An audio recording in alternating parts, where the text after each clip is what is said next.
Good afternoon. I'm Mary Clark, Provost and Executive Vice Chancellor of the University of Denver, and I'm stepping in today for Dean Fritz Mayer of the Korbel School. Thank you again for joining us this afternoon for this immensely important program on how to make sense of Wednesday's insurrection at the Capitol, an event I never would have thought I would see in my lifetime.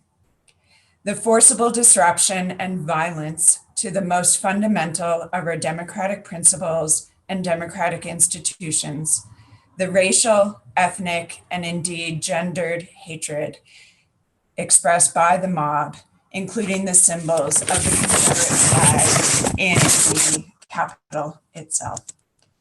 We are here today to help address the deeply felt need for understanding of what happened, why it happened, what it means, and what we can expect next, including both questions of accountability and what else we might expect in this dynamic and ever-evolving situation.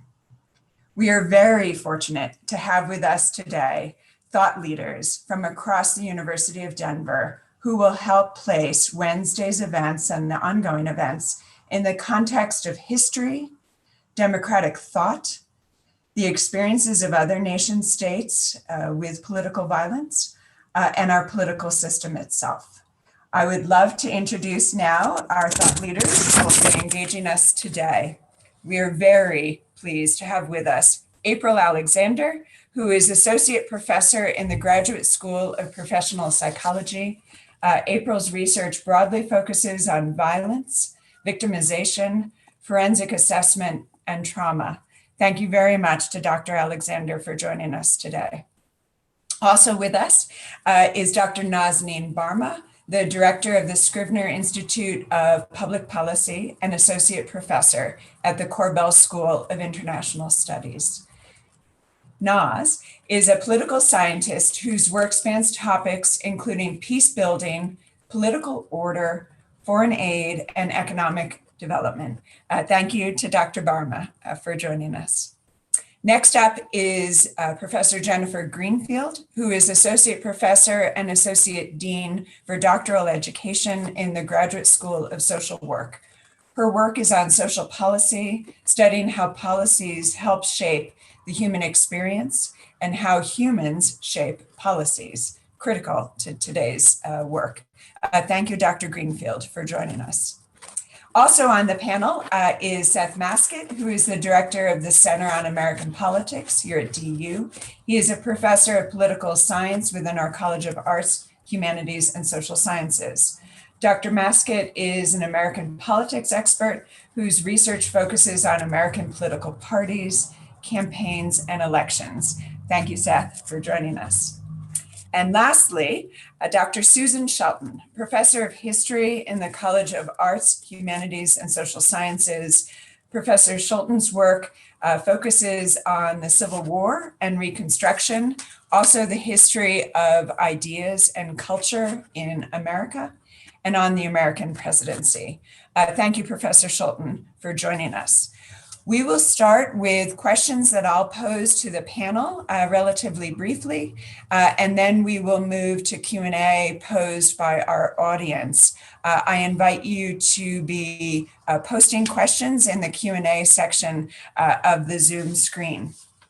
And for now, we'll start with some questions by me to the panelist. And Professor Shelton, I will start with you.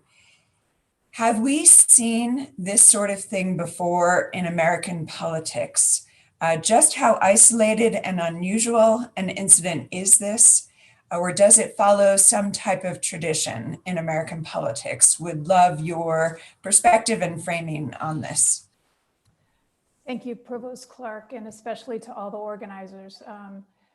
Like all of you, I have struggled over the last few days to make sense of what is happening to my country.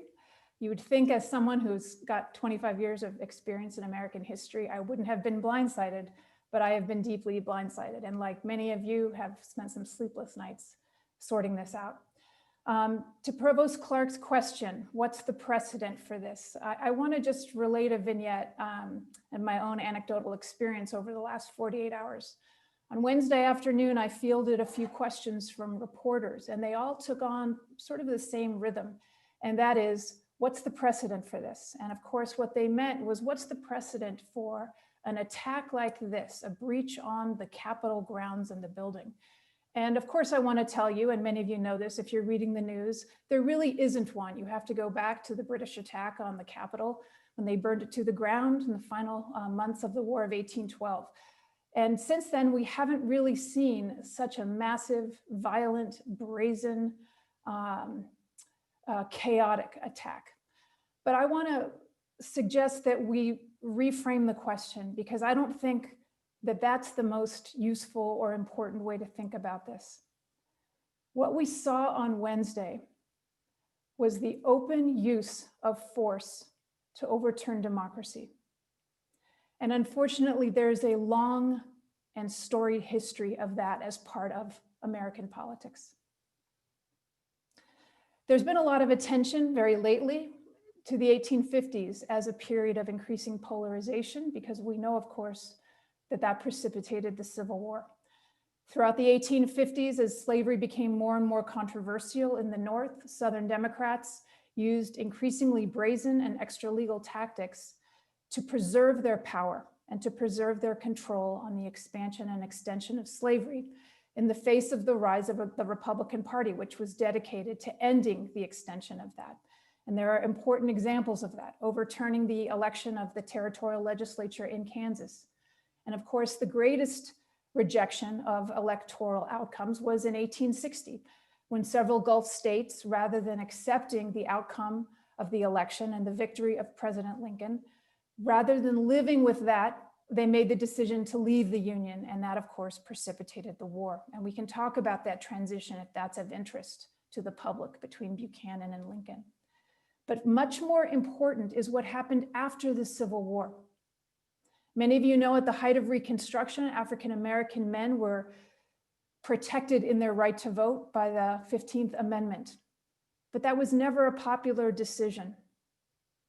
Those Southern reform Reconstruction governments depended on the power of Republican voters, especially Black men.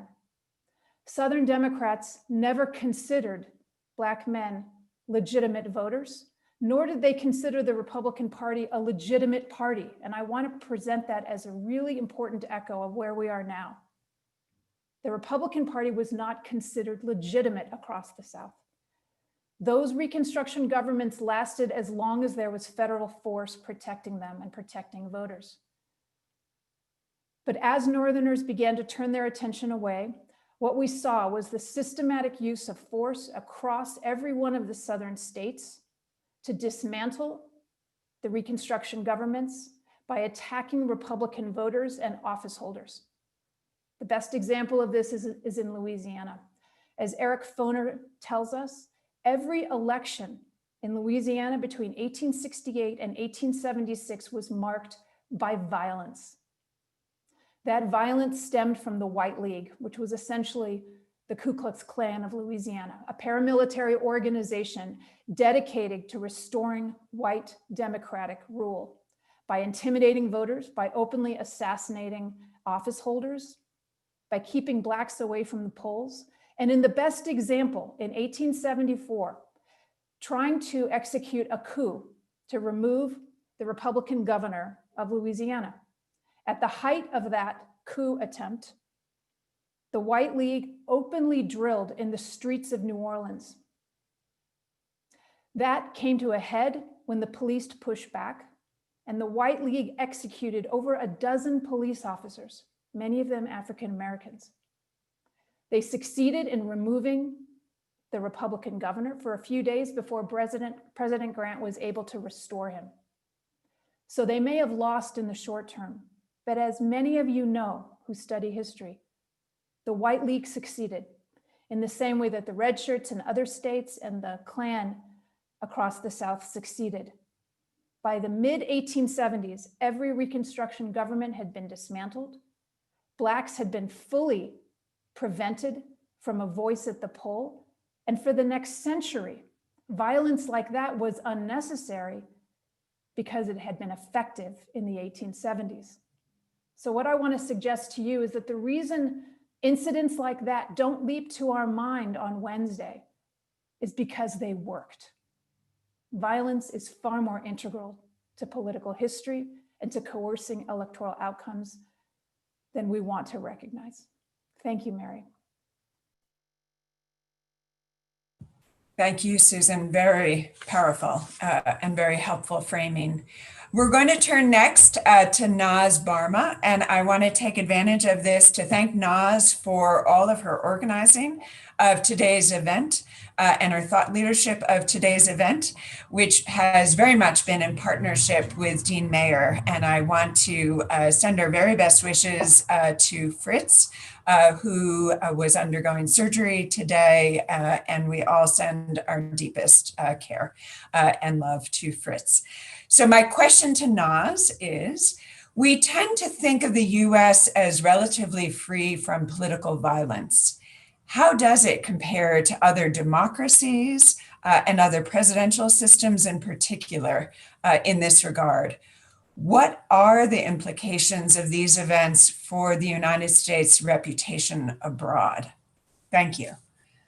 Thank you, Mary, and thank you so much for stepping in at the last minute to fill Fritz's shoes and moderating this panel. We're really grateful to have you here. I also just want to make sure that Seth Maskett is acknowledged also as a co-organizer of this panel. So thanks to all of you for being here. And thinking through, as Susan sort of prefaced her comments with the sort of, unbelievable events of this week. The notion that I would be able to have this conversation with my esteemed colleagues was something that sort of kept me going yesterday. So thank you all for being here. To answer your question, Mary, I think it sort of follows in some ways directly from what Susan has been saying. And I think I would start by saying one of the things we've learned over the last 4 years of the Trump administration is that the United States is more like other countries than we ever thought it was, something that our narrative of exceptionalism has really prevented us from being clear-eyed about. The question about how much democracies suffer political violence in general, well, we know empirically that countries going through democratic transitions are actually quite likely to go through periods of profound political violence, even civil war, as democratization evolves and finally settles into an equilibrium state of consolidation. But once democracies are actually consolidated, once everyone concerned, the elites, the citizens, the security forces, see democracy essentially as the only game in town, that these are the only rules that apply, it is much less likely for political violence. Consolidated democracy is supposed to transform social conflict of the type that Susan was just talking about by structuring it through institutions like political parties parties, constitutions, and elections. And the saying goes that the ballot replaces the bullet once a democracy is consolidated. So for me, the heart of the question is really how the US compares to other consolidated democracies in terms of political violence.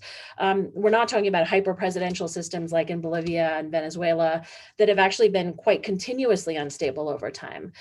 But in comparison to other long-established democracies, I would argue, as I think Susan just did, that the US has actually performed quite poorly, and that democracy, having been the only game in town in this country for the last almost 250 years, bar, of course, the important exception of the Civil War, hasn't precluded political violence in this country.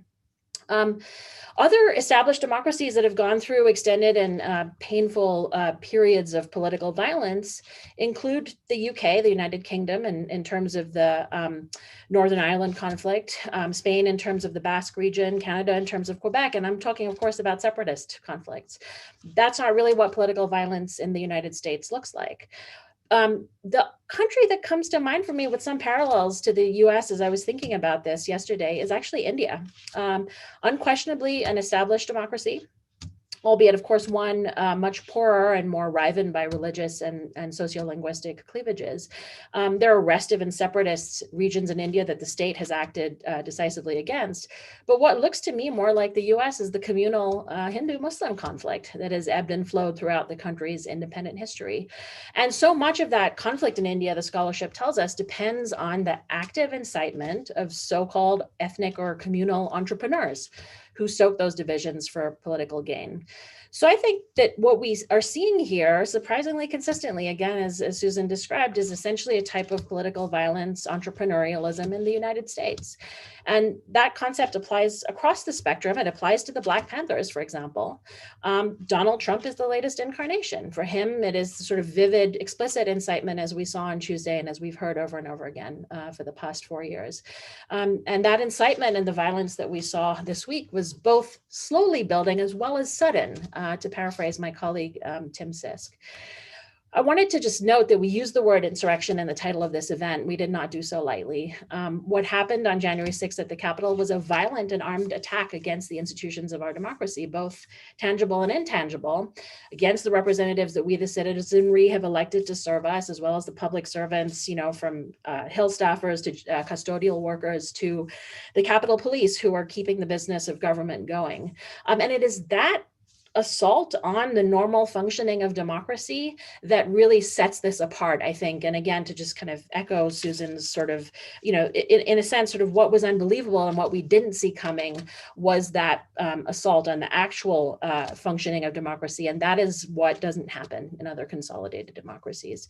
I just want to answer the second part of your question briefly, the consequences of these events in terms of our reputation abroad. I mean, I think it's, it would be sort of absurd to say that our democratic sheen has not been tarnished.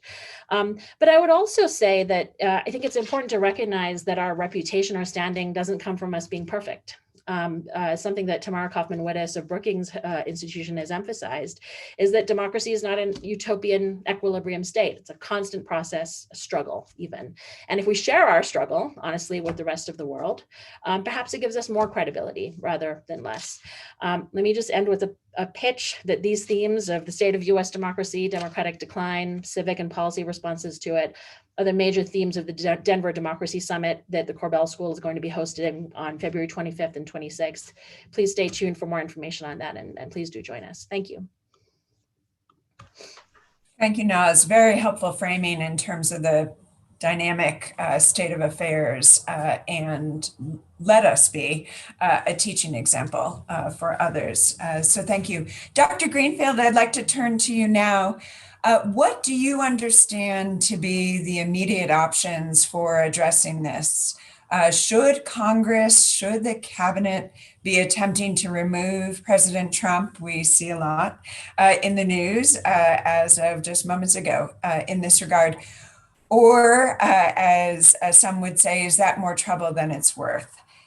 Is the danger over? Or what other potential trouble, including more political violence, might we expect? Would love to hear your thoughts. Let me unmute. Thank you so much, and I really appreciate being included in this. Thanks to the organizers for bringing this together. And Naz, you've left me with a little glimmer of hope, so thank you for your comments. You know, anybody who's been paying attention to the news, as I'm sure we all have, know that right now there's 3 immediate options that are being talked about beyond the status quo, which would leave Donald Trump in office until noon Eastern time on January 20th. The first alternative is for the president to resign, which is what has been called for by the Wall Street Journal and some other notable voices. And this would make Mike Pence the new president for a few days until Joe Biden is sworn in. The second alternative is for the vice president and a majority of the cabinet to invoke the 25th Amendment, which would make Mr. Pence the acting president until Joe Biden is sworn in. And then, of course, the third that we're hearing a lot about is for the House of Representatives to vote to impeach the president, which would result in a removal of Donald Trump from office and installation of Mike Pence as president if 2/3 of the Senate also votes to convict. And so in terms of likelihood of these options unfolding, I'd say the chances of resignation seem to be near zero. There are some whispers about strategy around securing a presidential pardon from a President Pence, but for the sake of time, I'll leave that for another discussion.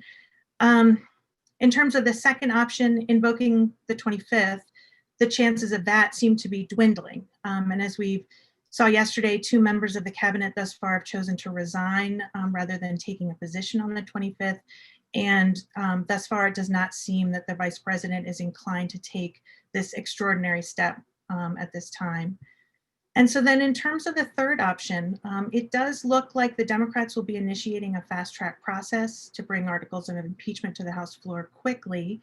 It will bypass the typical hearing process, but even so, the earliest that that vote will take place would be Wednesday, which is exactly a week before the inauguration of Joe Biden. So the Senate is now technically in recess until the 19th, and it seems unlikely that Majority Leader McConnell would reconvene the Senate to take a vote on conviction before then. And so while a second impeachment of the president is actually likely, it's unlikely that it would result in removal of him from office. So where does that all leave us? Unfortunately, I think it leaves us in what I feel like is a very dangerous place. The president has now made it clear that while he acknowledges that Joe Biden will be inaugurated, he does not plan to be present for that inauguration, and he has not formally conceded the election. He remains steadfast in asserting that there were election irregularities. And I believe that he will continue to fan the fuel of unrest with these kinds of remarks and symbolic gestures, such as not attending the inauguration. And it is unlikely that the experiences of January the 6th will leave his most fervent supporters feeling anything other than energized, honestly, to keep up the fight. So unless there are forceful, definitive consequences for everyone who led the effort, which would include the president, who encouraged a white supremacist crowd to march on the Capitol with their Confederate flags and long guns in plain view when he was speaking with them, I worry that this will not be the last attempt that we see to subvert the duly elected Congress and the 46th president. So one of the most important consequences, and should we go ahead and try one of these removal techniques, a consequence of impeaching and convicting the president would be that he would no longer be able to run for federal office. He has signaled that he might run for president again in 2024. And as he did in 2016, he might potentially file as a candidate on Inauguration Day. And then that would mean that we would have 4 more years of Donald Trump asserting potentially that he is the rightful president, doing fundraising for another run, continuing to undermine the faith in the legitimacy of our democratic institutions. There are, of course, some more short-term concerns about the next 12, 13 days, that the president continues to hold power, for instance, to be able to issue pardons. There's been some talk about him trying to pardon himself, and that might result in some litigation. He also maintains the power to make decisions about deployment of US armed forces. And while impeachment and conviction, impeachment itself without conviction would be more symbolic than anything else, it would at least send a clear message that a majority of our elected representatives object to the actions taken on Tuesday. In those actions, it's important to remember, put in danger the presidential line of succession. Our vice president, our Speaker of the House, they were in danger at the time that the Capitol was breached, as well as other elected officials. And we're also hearing that the president may have interfered with the readiness of the Capitol Police and the National Guard to respond, and with the crisis response of the National Guard. And so continuing to empower those actions, I think, would be concerning. So in short, we only have a few days until a new administration is sworn in, but I remain quite concerned about the stability of the democracy as it stands right now, as well as about how the incoming president and Senate leadership will be positioned. They need to take on the job of moving the country forward. There are calls for unity and turning the page, and that makes sense in some regard because we have a need to immediately accelerate our response to the pandemic, our economic crisis, and so on. But at the same time, I am concerned that letting the events of Tuesday go without any accountability would continue to leave our country quite vulnerable. Thank you. Thank you for that overview. Very clear and incisive. So thank you. I'm going to turn now to Dr. Alexander. Thank you again for joining us.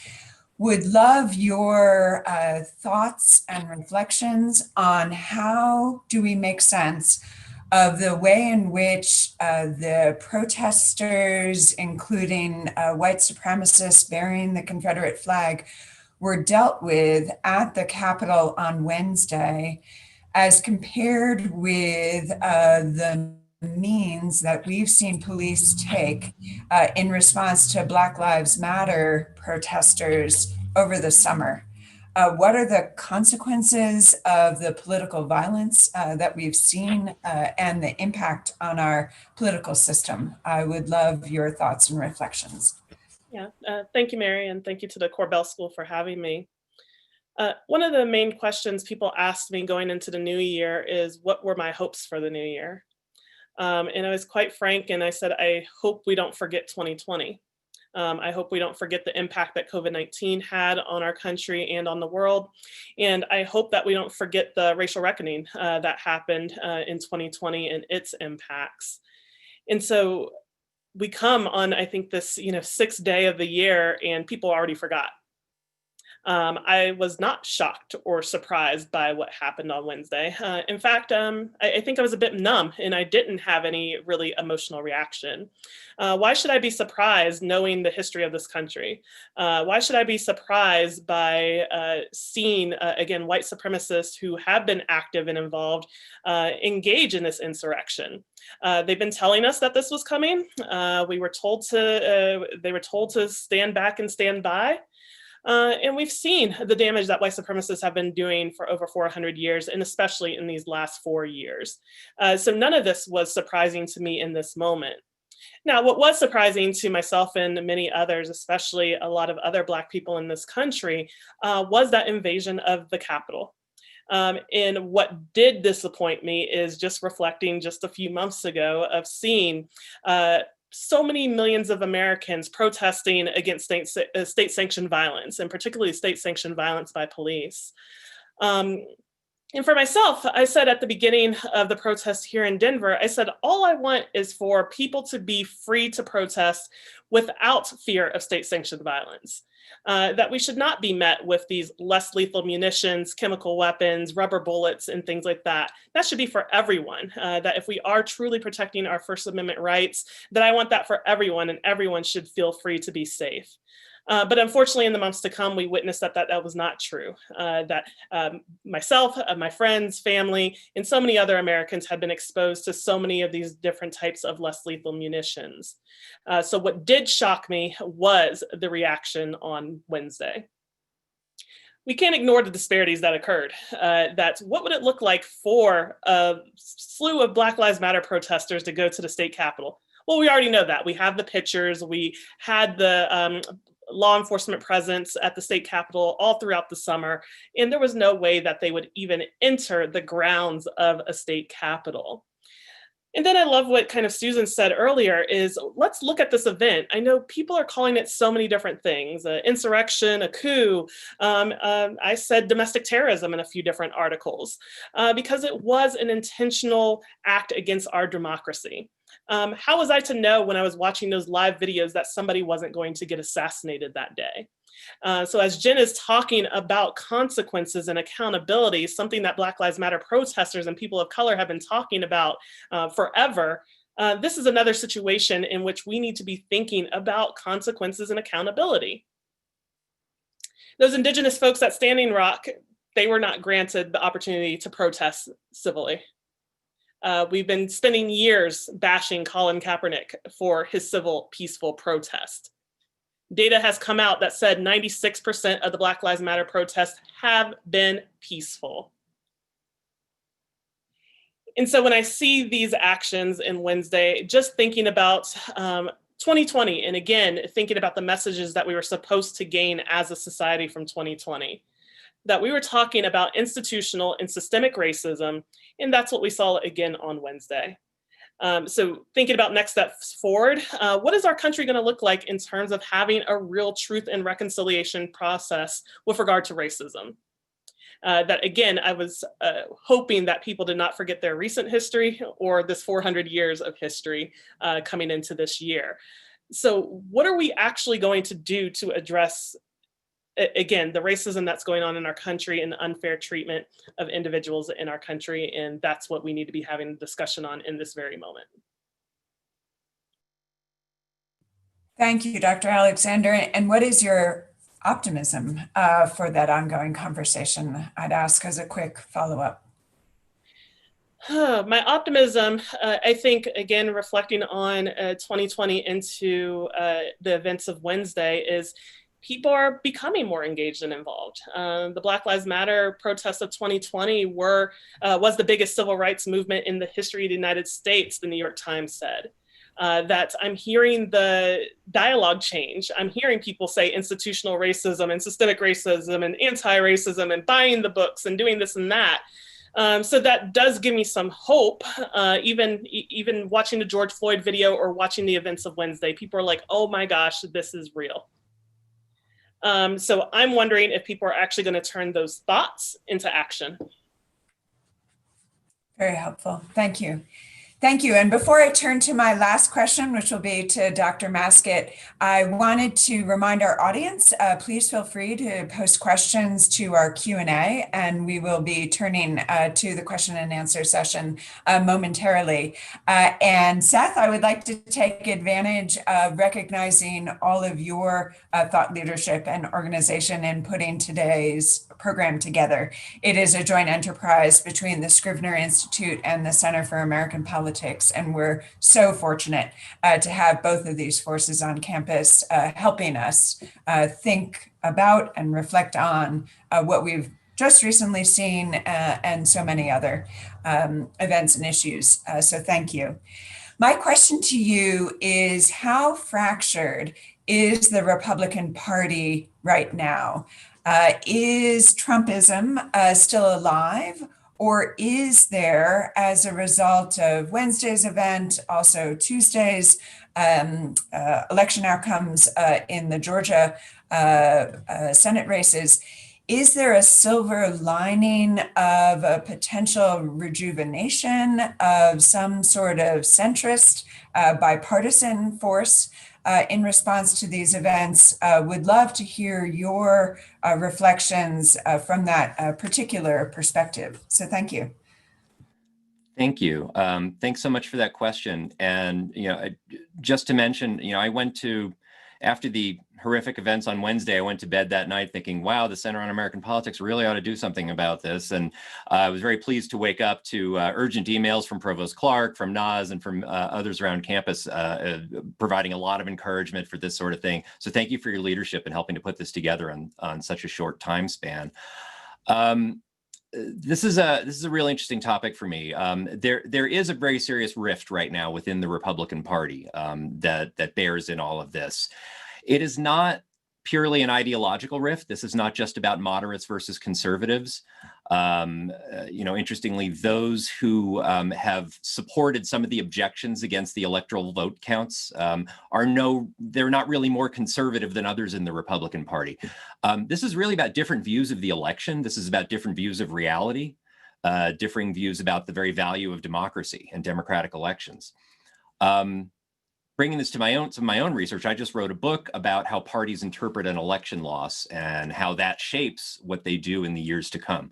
The process by which Republicans enter this is going to be a real struggle for them to come up with an interpretation of their presidential loss in 2020, in that there's a large chunk of the party that simply does not even acknowledge that they lost it. And you can see some of those lines being drawn now. In some ways, their support for President Trump is kind of a proxy for a deeper split within that party. I would say prior to this week, we saw Republican elected officials broadly embracing President Trump, some of whom were willing to support or echo some of his more outlandish claims and conspiracy theories and other things. Others who were mostly willing to look the other way at them and simply, support other areas of his leadership. I was interested in the fact that Trump retained quite a lot of power over his party even after losing the election. That is, a lot of others, Republican leaders in the party were still very deferential to him. He has retained a lot of influence over the Republican National Committee. His own choice for RNC chair, Ronna McDaniel, just got elected to a second term this morning. He has been raising a lot of money since the election, in the hundreds of millions of dollars that he can give to those elected officials who support him and need in upcoming elections. I think we've seen some of these lines within the party drawn more sharply after the insurrection or the coup attempt the other day. It was very interesting if you, like me, stayed up late that night watching some of the congressional speeches as Congress resumed its vote counting. It was interesting to see some of the lines being drawn within Republican speeches. There were some on Wednesday night, some Republicans who were really kind of doubling down on the election conspiracy talk and in refusing to acknowledge Joe Biden's victory. These include people like Senators Ted Cruz and Josh Hawley, includes members of Congress like Lauren Boebert from Colorado, Marjorie Taylor Greene. There were over 130 House members who were still willing to support those objections. Other Republicans seemed convinced that this was hurting their party. They seemed to be willing to blame Trump for inciting this riot. And they also seem to be blaming him, not coincidentally, for their loss in those two Senate runoffs in Georgia earlier this week. And they seem to be seeing Trump as actually hurting their party going forward.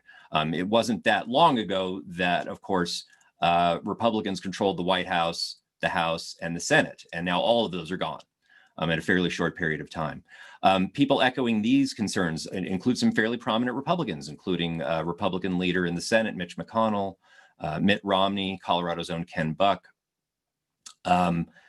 This all may be, sort of forgotten or brushed aside within a few weeks, but I would say that this party split is more real now than at any time, any other time during the Trump administration.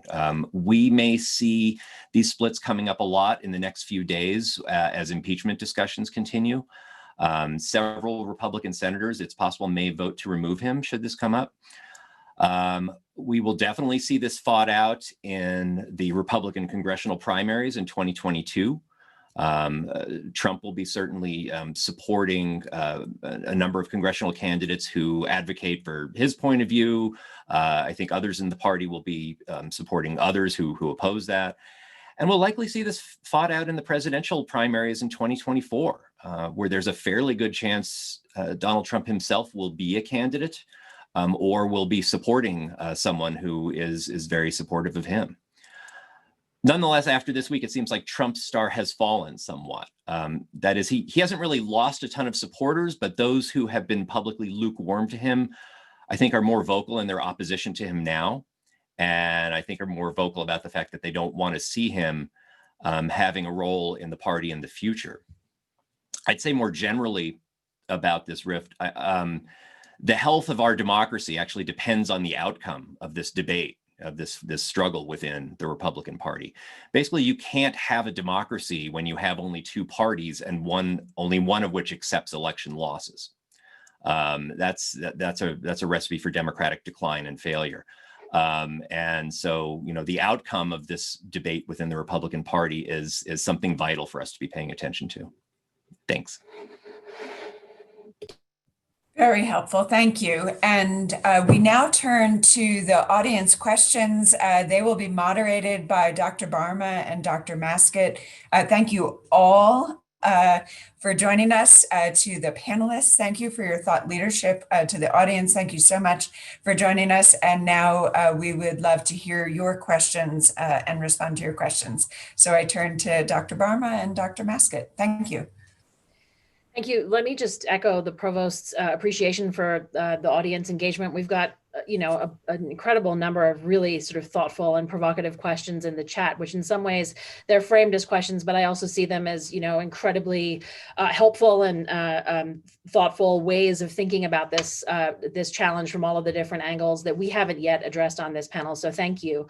Seth and I are going to try to do is sort of group questions together so that we address a number of them at the same time. I'm going to target a few to Susan and to Jennifer to start out with. Susan, I have a group of questions that are around the historical sort of evolution that you discussed. One is about whether history has lessons for the cult of personality that surrounds President Trump and how his removal might play out of history as a guide. Other countries, of course, may speak more to this than the United States does.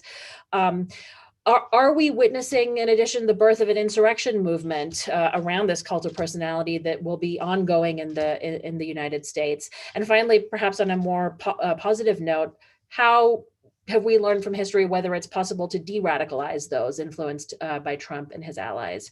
And just so you have a couple of seconds to think through what some of the answers to those questions might be, I'll pose a few to Jennifer as well, and then perhaps you can both take turns in responding. And Jennifer, I'm going to ask you a series of questions that have emerged around how we as educators can help pierce the misinformation bubble that is so strong around Trump supporters. How much of the political unrest have we seen since the infamous descent on the Trump Tower escalator, to quote one of the questions, can be traced to failures of our educational system, a widespread misunderstanding of basic civics. What can scholars do as political scientists, public policy scholars, and so on to do something about this? How can we be engaged civically and in terms of advocacy?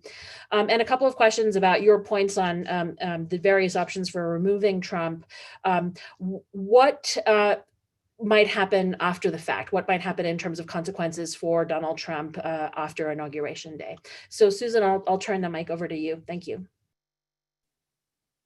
Boy, Naz, those are some tough ones. And I've been paying attention to the questions coming in, and I want to express my thanks. I see a lot of colleagues and former students who've really posed some deeply thoughtful and challenging questions.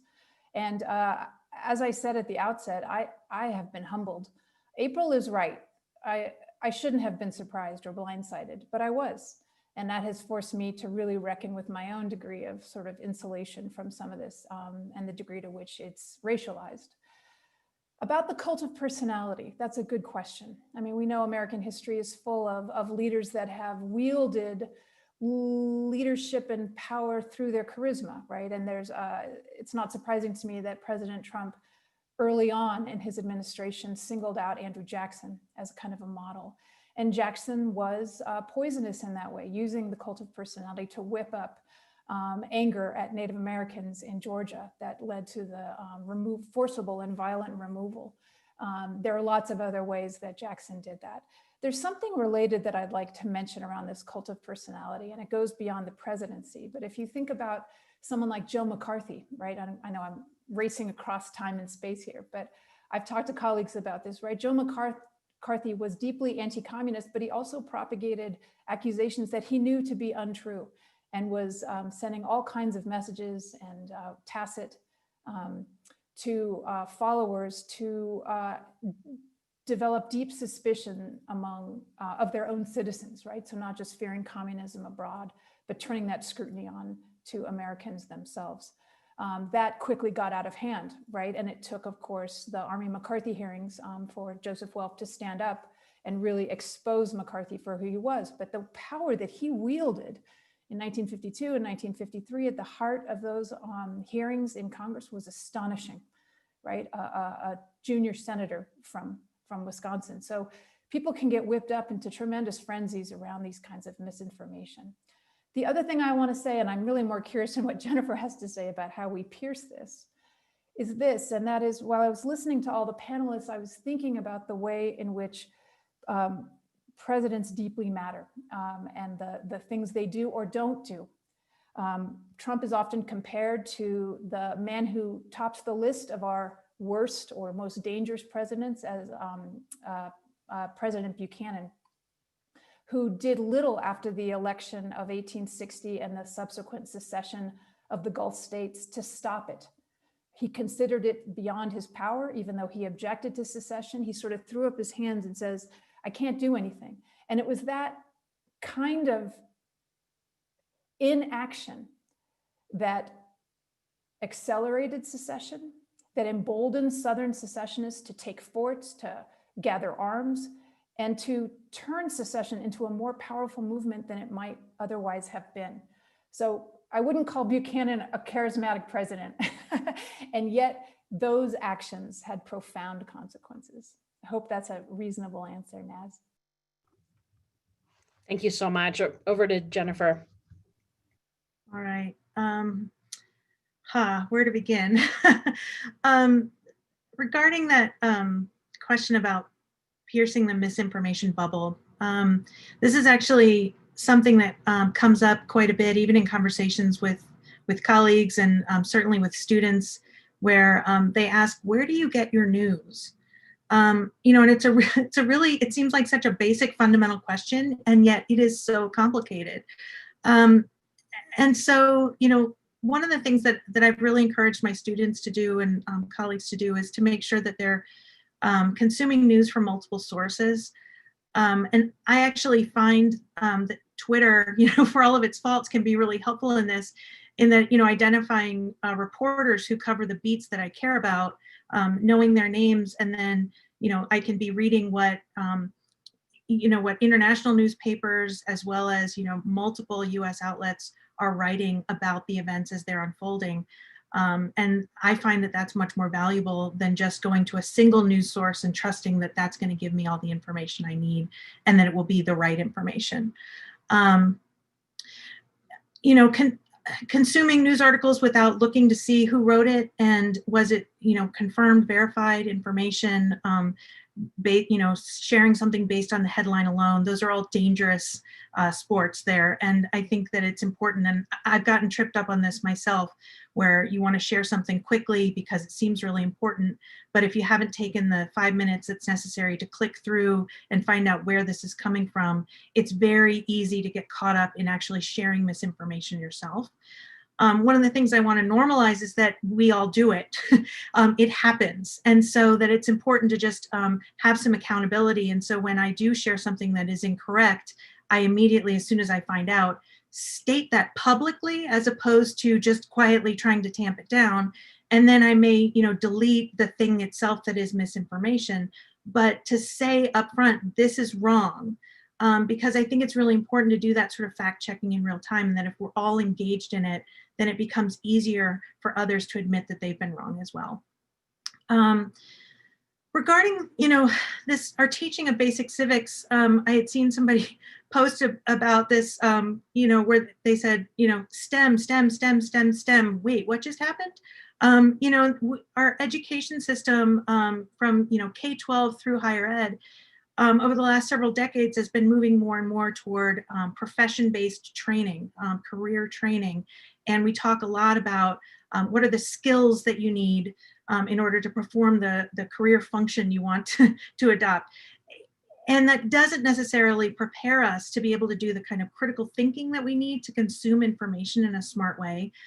Certainly to give us the kind of history that Dr. Schulten has just shared with us. If we're not taking a deep dive into history and humanities and those sorts of things, then we're ill prepared to process events as they unfold, to contextualize them, to be able to think critically about them, to be able to construct logical arguments to present to our friends and family about why we should or should not be concerned about something. And so, one of the things that I do I teach master's and PhD students, and in every class that I teach, we start by mapping out the 3 branches of government on the whiteboard in the front of the room and talking through what are the functions of government. How did this come to be? What were the influences in forming that government? And what are the ways that this system works? And what are the ways that this system maybe needs to be tweaked? And so having that basic understanding, and that, even as master's and PhD students, this might be the first time that they've actually had that kind of deep dive conversation, because our civics education has been so scaled back over time. And so I think that really making a commitment to understanding the foundations of our government and the history of how it has evolved over the last, couple hundred years is just critically important for all of us in order to be able to move forward as engaged citizens, to speak intelligently about these pressing issues of the day, because this is a fundamental, punctuation point in our country. We really need to be making some, as Dr. Maskett has talked about, really deciding whether we believe in this system of democracy or not. Do we trust these institutions or not?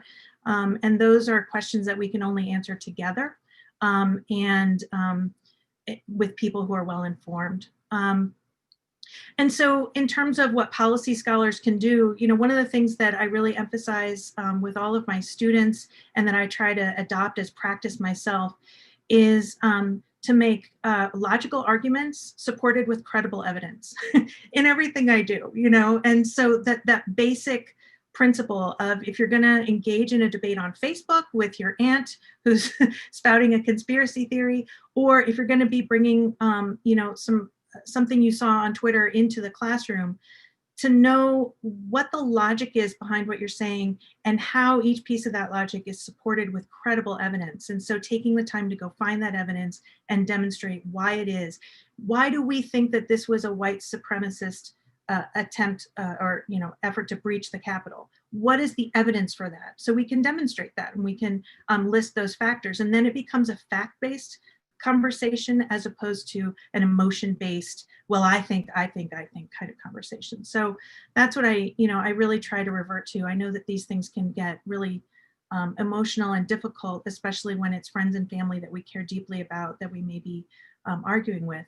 And yet, the security of our democracy depends on all of us understanding what's going on, and that we all sort of operate with the same basic understanding of facts. And unfortunately, that is not our situation right now. We do not agree on the basic facts, even when we have cameras that are rolling, showing us what's happening, right? And so then really quickly, just, in terms of options for removing Trump, what happens after the inauguration and all of that, this is where I think that the Biden administration and the Speaker of the House, and then the new Senate Majority Leader, are going to have some, difficult choices to make in terms of, moving forward with prosecutions. I know that the FBI has announced that they're looking for identification of people who were involved in actually breaching the Capitol. There have now been a couple of deaths as a result of those actions. And so those are very serious federal crimes that should be prosecuted, and those people should be held accountable. To what extent does Congress engage in some investigations about the role, a potential role of some people within the law enforcement that responded? And what happened with the chain of command? There are conflicting reports about the role of the president in denying or refusing to deploy the National Guard. I think that those are important questions because it comes to people who are career folks within the government who might not change over with the new administration coming in. And so thinking about how we shore up trust in those institutions, I think is going to be important and an important public process. But then there is also this issue that we have pressing problems in this country that relate to a raging pandemic, massive public health crisis that comes along with an economic crisis that urgently needs response.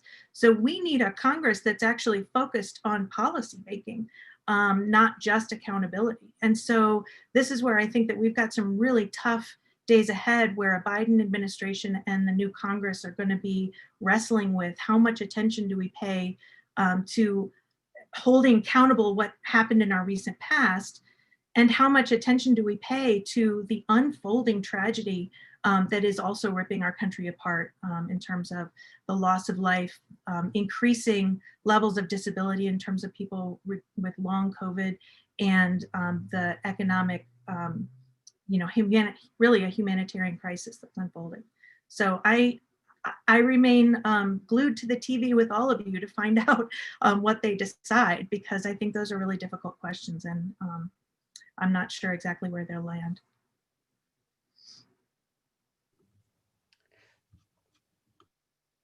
Oh, okay. I'll jump in here with a few other questions we've been receiving.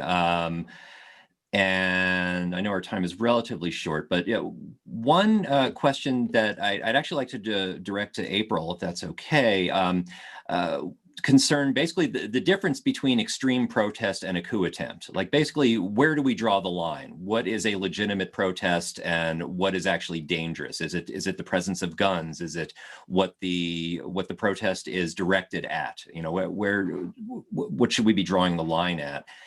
And then another question I think that I would direct to Naz would be, is the sort of thing we saw this Wednesday, even if it is not that unusual necessarily in American history or in other democracies, how unusual is it to see an incumbent leader essentially using a mob to maintain power?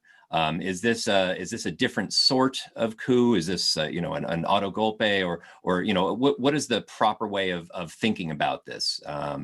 So I'll leave it there.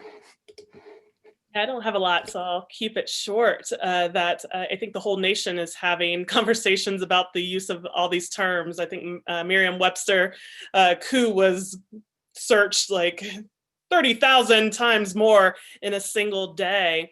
So it's a big question of what is the intent of the message of the people who are attending we'll just say umbrella word protest. What is their goal? What is their mission?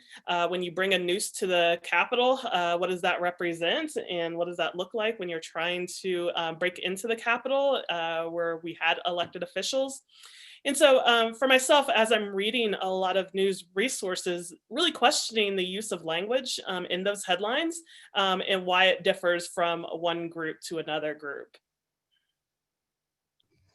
And Seth, you used the term of art in the political science literature today, the auto golpe, which was or golpe, which was coined when Alberto Fujimori in Peru seized power as a duly elected president, fighting electoral results. So that's exactly what is going on here. These words and concepts matter in the way that Jennifer and April are talking about, because they inform how we analyze them and then what we're going to do about them, right?